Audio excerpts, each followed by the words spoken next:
Project hail Mary 2026 ഞാൻ കണ്ട തിയേറ്ററിക്കൽ എക്സ്പീരിയൻസുകൾ one of the best experience നൽകിയ ഒരു സിനിമയാണ് പ്രൊജക്ട് ഹെയിൽ മേരി. ഞാൻ ഇതിൻ്റെ റിവ്യൂ പറയുന്നതിന് മുമ്പ് ഇതിൻ്റെ DCP ഡീറ്റെയിൽസ് ആൻഡ് ഓഫേഴ്സിനെ കുറിച്ച് പറയാം.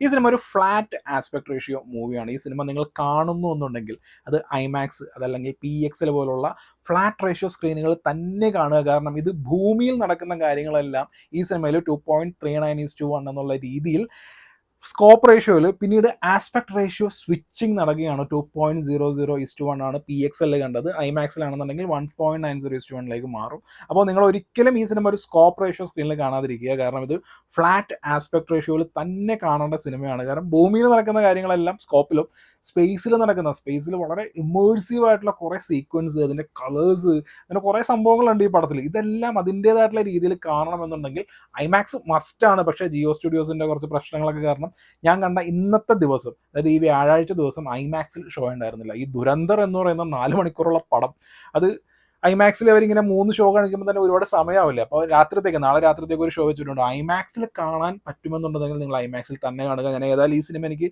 വളരെയധികം ഇഷ്ടപ്പെട്ടുകൊണ്ട് ഞാൻ ഐമാക്സിൽ ഒരു ഷോ വീണ്ടും കാണുന്നതായിരിക്കും. പിന്നെ ഓഫറിനെ കുറിച്ച് പറയുകയാണെന്നുണ്ടെങ്കിൽ നിങ്ങൾ PVR PXL ആണ് കാണുന്നതെന്നുണ്ടെങ്കിൽ കോമ്പസ് നോ എന്ന് പറയുന്ന ആപ്പ് ആക്ച്വലി നല്ലൊരു ഓഫറാണ്. കോമ്പസ് നോവിലാണെന്നുണ്ടെങ്കിൽ നമുക്കൊരു ഓൾമോസ്റ്റ് ഒരു 43% നമുക്ക് ഡിസ്കൗണ്ട് ലഭിക്കും. കോമ്പസ് നോവിൻ്റെ ആപ്പ് ത്രൂ എങ്ങനെയൊക്കെയാണ് ബുക്ക് ചെയ്യുന്ന തുടങ്ങിയ കാര്യങ്ങളെല്ലാം ഓൾറെഡി ഞാനൊരു വീഡിയോ ആയിട്ട് ചെയ്തിട്ടുണ്ട്. ചെക്ക് ചെയ്ത് കഴിഞ്ഞാൽ കാണാം. അപ്പോൾ ഈ സിനിമ പ്രൊജക്ട് ഹെയിൽ മേരി, ഇതൊരു പ്രൊജക്ട് ഹെയിൽ മേരി എന്നൊരു ബുക്ക് ഉണ്ട്. ആ ബുക്കിനെ ആധാരമാക്കിയിട്ട് എടുത്തുള്ള സിനിമയാണ്.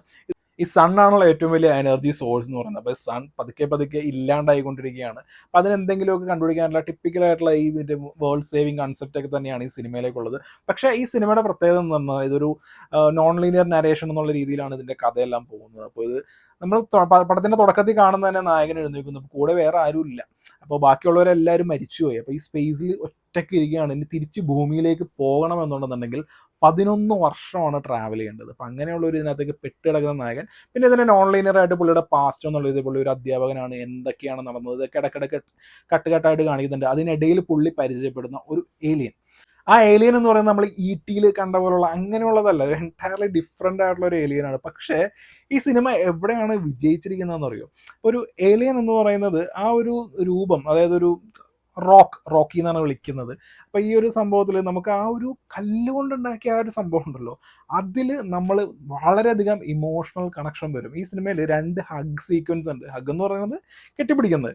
അപ്പോൾ ഈ റാൻഡ ക്യാരക്ടർ ആ ഒരു കല്ലിനെ കെട്ടിപ്പിടിക്കുമ്പോൾ നമുക്ക് ഇമോഷണായിട്ട് നമുക്കിങ്ങനെ ഒരു വല്ലാത്തൊരു ഫീലിലേക്ക് വരും. ഈ 2 സീക്വൻസും ആ രീതിയിലാണ് എടുത്തു വെച്ചിരിക്കുന്നത്. ആ ഒരു ഇമോഷൻ വളരെ ഭംഗിയായിട്ടാണ് ഈ സിനിമയിൽ അത് ത്രൂ ഔട്ട് ഒരു കൊണ്ടുപോയിരിക്കുന്നത്. പിന്നെ ഈ സിനിമയുടെ തുടക്കത്തിൽ ഫസ്റ്റ് ആക്ട് എന്നൊക്കെ പറയുന്നത് കൂടുതലും ഒരു സയൻറ്റിഫിക് ആയിട്ടുള്ള ടേംസും കാര്യങ്ങളൊക്കെ പറയുന്നതുകൊണ്ട് തന്നെ കുറച്ച് സ്ലോ ആയിട്ടും പിന്നെ അത്ര എൻഗേജിങ് അല്ലാത്ത രീതിയിലൊക്കെ ഫീൽ ചെയ്തേക്കാം. പക്ഷേ വൺസ് ഈ ഒരു ഏലിയൻ ക്യാരക്ടർ വന്നു, പിന്നെ ഏലിയനും പിന്നെ ഈ റാൻ കോൺസുലിൻ്റെ ക്യാരക്ടർ തമ്മിലുള്ള ഒരു ഇൻട്രാക്ഷൻ ആ രീതിയിലേക്ക് നടക്കുമ്പോഴൊക്കെ ഉണ്ടല്ലോ, പിന്നെ അതിനകത്തൊരു പെർട്ടിക്കുലർ സീക്വൻസും കാര്യങ്ങളൊക്കെ ഉണ്ട്. ആ ഒരു പ്രിഡേറ്റർ ഇൻ ദ സെൻസ് അവരുടെ വേൾഡിലുള്ള ഒരു പ്രിഡേറ്റർ, അതിൻ്റെ കണ്ടെത്താൻ വേണ്ടിയിട്ടുള്ള അതൊരു kind of action set piece എന്നുള്ള രീതിയിൽ നമുക്ക് കാണാം. ഒരു 10-15 മിനിറ്റുള്ള ആ ഒരു സീക്വൻസ് അത് ഐമാക്സിലൊക്കെ കാണുകയാണെന്നുണ്ടെങ്കിൽ ഗംഭീര എക്സ്പീരിയൻസ് ആയിരിക്കും, ഒന്നും പറയാനില്ല.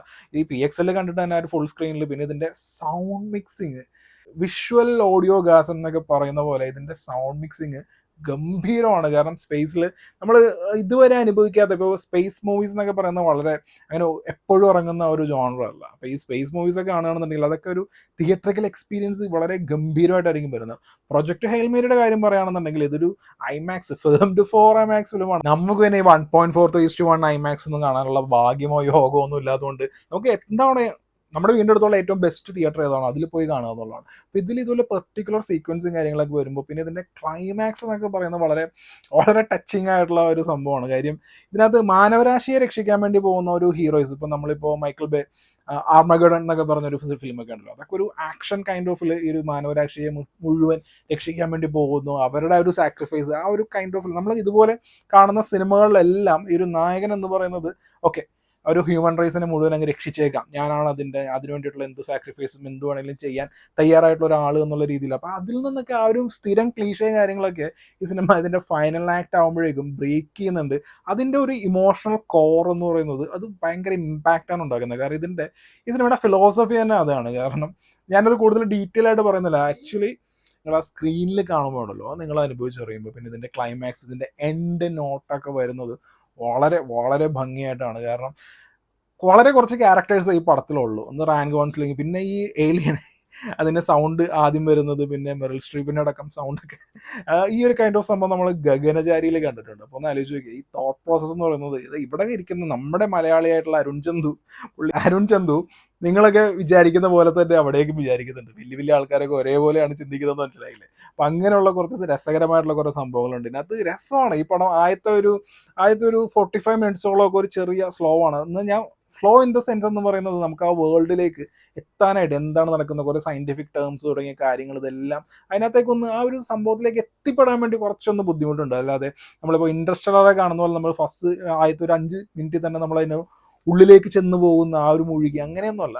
ഇതൊരു കുറച്ച് സമയം എടുത്തിട്ടാണ് നമുക്ക് ആ വേൾഡിലേക്ക് എത്തുന്നത്. പക്ഷെ വൺസ് ആ ഒരു ഏലിയൻ ക്യാരക്ടർ വന്നു കഴിഞ്ഞിട്ടുണ്ടെന്നുണ്ടെങ്കിൽ പിന്നെ ബാക്കി എല്ലാം അടിപൊളിയാണ്. ഈ സിനിമ ടെക്നിക്കലി ടൂ ഗുഡാണ്. കാരണം ഇതുപോലുള്ള സിനിമകളെല്ലാം വളരെ വളരെ അപൂർവമായിട്ടാണ്. കാരണം വിഷ്വൽ ഓഡിയോ ഗാസം എന്ന് ഞാൻ പറയുമ്പോൾ അതിൽ തന്നെയുണ്ട് എല്ലാം.